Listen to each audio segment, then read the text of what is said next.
श्री कान्हर जी। मथुरापुरी में जैसा मंगलमय महोत्सव श्री कान्हर जी करते थे, वैसा महोत्सव उन्हें छोड़कर और कौन कर सकता है, अर्थात कोई नहीं कर सकता। इनके महान महोत्सव में 4 वर्ण और चारों आश्रमों के लोग अन्न प्रसाद पाते थे। भक्तों का बहुत अधिक सम्मान होता था। इनके महोत्सव में आकर कोई भी निराश एवं दुखी होकर नहीं लौटता था। अखंड नाम संकीर्तन की झड़ी लगी रहती थी। उसमें बीरी, चंदन, वस्त्र और आभूषण आदि की वर्षा करते थे।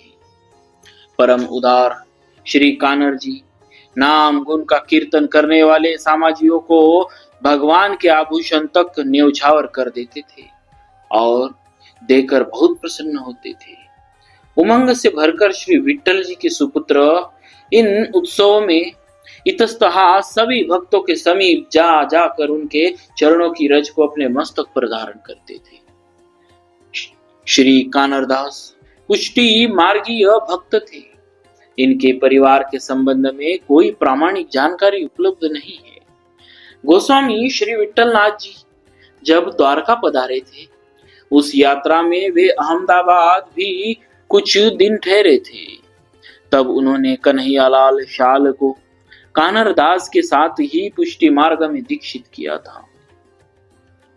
श्री कान्हर दास जाति के क्षत्रिय थे। वे वैष्णव का नित्य सत्संग किया करते। सत्संग के प्रभाव का श्री कान्हर दास ने प्रत्यक्ष अनुभव किया। राजनगर में इनका निवास स्थान था। छोटे से घर में ही श्री ठाकुर जी की सेवा, पूजा एवं नित्य कीर्तन का आयोजन करना कान्हर दास का स्वभाव बन गया था। ये सद्गृहस्थ थे और इन्होंने वैष्णव का सत्कार करने में तन मन धन अर्पण कर दिया। संप्रदाय में इनके कई कीर्तन प्रचलित है।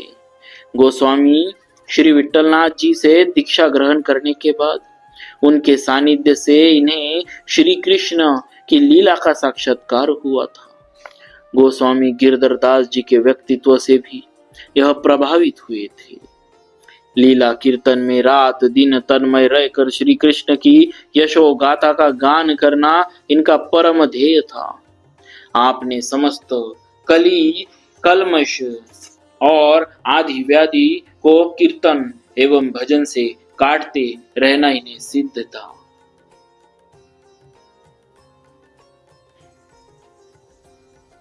भक्तों, ऐसे थे हमारे भक्तराज श्री कान्हर जी महाराज।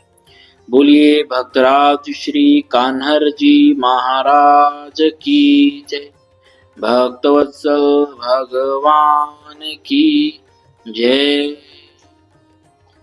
श्री निवाजी, भक्तराज श्री निवाजी और श्री खेत सिंह, इन दोनों ने इस कलियुग में भी भक्तों के साथ भली प्रकार वैसा ही प्रेम परिपूर्ण व्यवहार किया जैसा कि किसान अपने खेतों से करता है।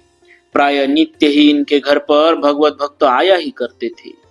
भक्तों के आते ही उठकर आप उनका स्वागत करते, उनके चरणों को धोकर चरणामृत लेते, साष्टांग दंडवत प्रणाम करते, फिर घर के भीतर ले जाकर उनका आसन लगवाते।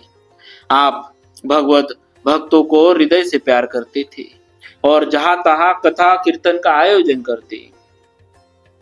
मुख से श्रद्धा भक्ति युक्त मधुर वचनों को कहकर अनेक प्रकार से भक्तों को लाड़ प्यार करते थे। हृदय में दोष रहित निष्काम निष्कपट प्रेम था। अतः सर्वदा सावधान होकर भक्त और भगवंत की सेवा करते थे। श्री निवाजी क्षत्रिय कुलोत्पन्न थे। आपके पिताजी का नाम श्री खेत सिंह जी था। इन्हें संत सेवा में परम अनुराग था। एक बार घर के व्यापार व्यवहार में इन्हें आर्थिक संकट आ गया। उसका कारण संत सेवा में व्यय तो अधिक होता, खेती आदि से उतना लाभ नहीं होता, परंतु साधुओं की सेवा उसी प्रकार चलती रही। अतः एक ब्राह्मण देवता का बड़ा भारी कर्जा हो गया। कुछ दिनों के बाद मांगने पर भी ये कर्जा अदा नहीं कर सके।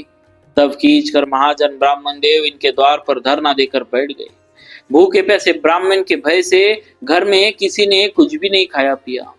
अंत में इन दोनों भक्तों ने निश्चय किया कि कल घर बार बेचकर इस ब्राह्मण का कर्ज चुका दिया जाए।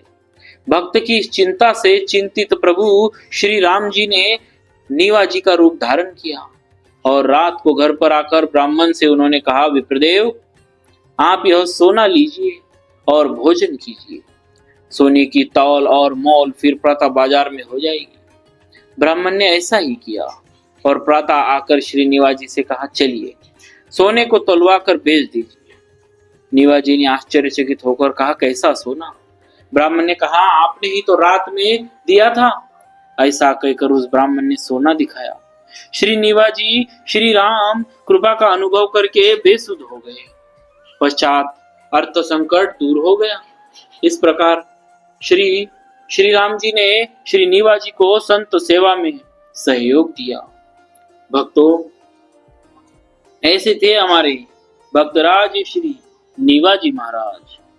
बोलिए भक्तराज श्री निवाजी महाराज की जय। भक्तवत्सल भगवान की जय।